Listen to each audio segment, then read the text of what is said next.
You ask Tiger to solve. This deals with linear equations with one unknown. The final result is q equals 6. Let's solve it step by step. Group all constants on the right side of the equation. Add 5 to both sides. Simplify the arithmetic.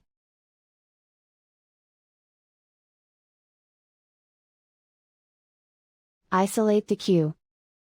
Divide both sides by 3. Simplify the fraction. Find the greatest common factor of the numerator and denominator. Factor out and cancel the greatest common factor.